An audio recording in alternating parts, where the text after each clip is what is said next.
계속해서 대구에서 전해드립니다. 대학 수학 능력 시험이 끝남과 동시에 본격적인 입시가 시작됐습니다. 수험생들은 가채점 결과를 토대로 자기 성적이 어느 수준인지 파악하고 지원 전략을 잘 세워야 합니다. 박재영 기자가 보도합니다. 고3 수험생들이 수능 문제와 답을 확인하며 떨리는 마음으로 가채점을 하고 있습니다. 당장 내일부터 수시대학별 고사, 논술과 구술 같은 대입 전형이 줄줄이 시작돼 잠시 숨 돌릴 틈도 없습니다. 면접에서 나올 예상 질문들을 체크하고 또 학교 선생님들과 부모님과 함께 면접 준비도 하면서 면접까지 성공적으로 마무리해서 진학 지도교사들도 가채점 결과를 바탕으로 수시와 정시, 대학별 고사 등 수험생에게 최적화된 경우의 수를 찾습니다. 표준 점수나 백분위 이런 점수를 가지고 그다음에 또 대학별로 비율, 적용하는 비율이 다릅니다. 그런 것까지 생각해서 꼼꼼하게 봐야 될 것 같습니다.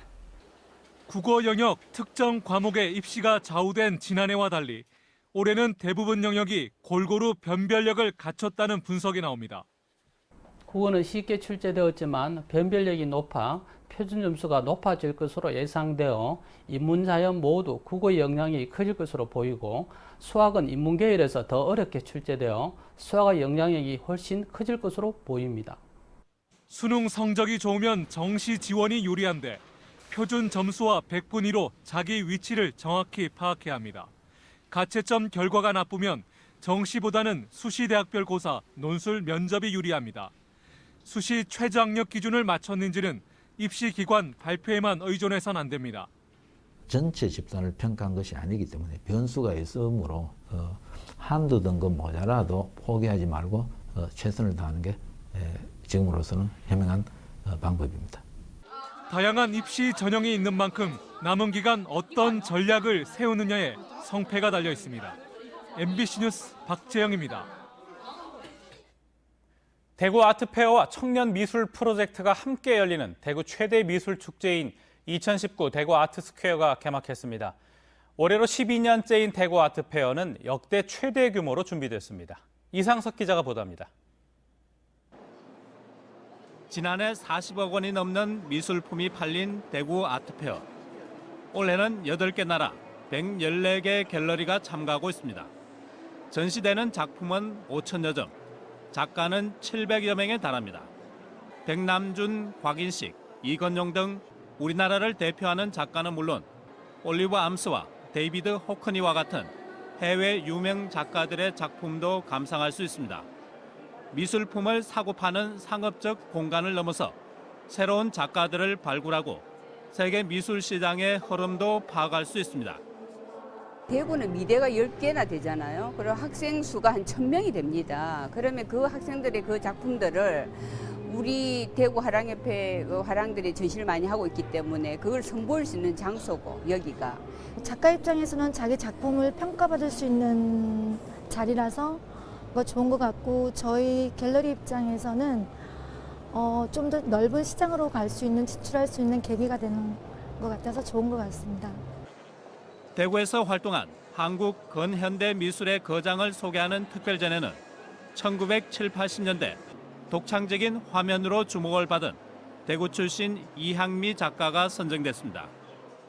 작품을 볼 때는요, 이제 이 선생님이 색을 가지고 어떻게 사람들에게 말을 건넬까 여기에 집중을 하셨기 때문에 색과 색이 빚어내는 긴장감, 또 화면과 색면이 빚어내는 긴장감 이런 거를 좀 즐겨보시면 감상에 도움이 되실 것 같습니다.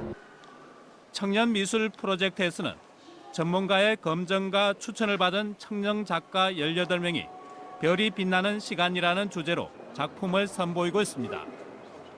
대구 아트페어와 청년 미술 프로젝트가 함께하는 대구 아트스퀘어는 일요일까지 계속됩니다. MBC 뉴스 이상석입니다.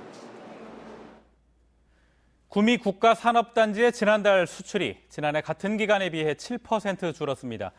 구미 세관에 따르면 지난달 구미 국가산단 수출액은 23억 6,200만 달러로 지난해 같은 달 25억 3,500만 달러보다 7% 줄어 전년 대비 12개월 연속 수출이 줄었습니다.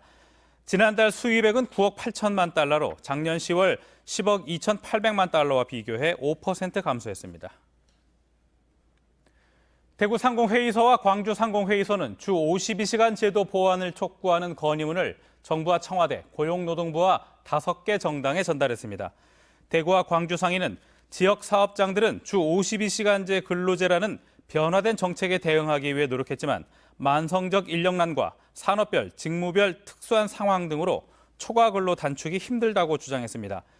두 상인은 주 52시간제 근로제 시행을 1년 이상 늦추고 노사가 합의할 경우 특별 연장 근로를 허용할 것과 유연 근무제 적용 요건을 완화하라고 요구했습니다.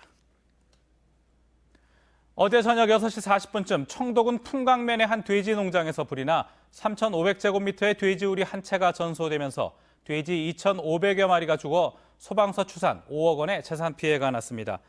어젯밤 10시 반쯤에는 영천시 부관면에 있는 돼지 농장에서 불이 나 1,500여 미터 상당의 돈사 2개 동이 불타면서 돈사 안에 있던 돼지 1,000마리가 죽고 2억 5천여만 원의 재산 피해가 났습니다. 어제 오후 5시 반쯤 대구 북구 7곳 가톨릭대 병원에 야생 멧돼지 한 마리가 들어와 환자와 직원 등이 급히 대피하는 소동이 벌어졌습니다. 병원 관계자는 멧돼지가 2층 출입문을 들이받고 병원 안으로 들어와 5분가량 돌아다니다가 밖으로 달아났다고 진술했습니다. 경찰과 소방대원 등 10여 명이 병원 인근을 수색했지만 멧돼지는 찾지 못했습니다. 감염성 의료 폐기물을 제대로 관리하지 않은 노인 요양병원들이 무더기로 적발됐습니다. 대구시는 100인 이상의 대형 요양병원을 돌며 의료 폐기물을 제대로 처리했는지 점검한 결과 그렇지 않은 23개 병원을 적발했습니다. 보관 기간을 넘겨 폐기물을 보관하거나 의료 폐기물 전용 용기를 쓰지 않은 곳이 있었고 종류별로 분리 보관하지 않고 섞어서 보관하던 곳도 적발됐습니다. 대구시는 요양병원에 행정처분을 하라고 구군에 통보했습니다. 대구시 의회가 행정사무감사에서 대구 스타디움 활용 방안을 따졌습니다. 김태원 의원은 2016년부터 축구 전용구장 조성을 논의했는데도 지금까지 대구 스타디움 활용안을 내놓지 못한 채 많은 예산을 유지비로 쓰고 있다며 대구시의 안이한 태도를 질타했습니다. 이시복 의원은 대구 미술관 부속 건물이 몇 년째 불법 예식장으로 쓰이고 있지만 대구시가 사실상 방치하고 있다며 대책을 세우라고 촉구했습니다. MBC 5시 뉴스를 마칩니다. 고맙습니다.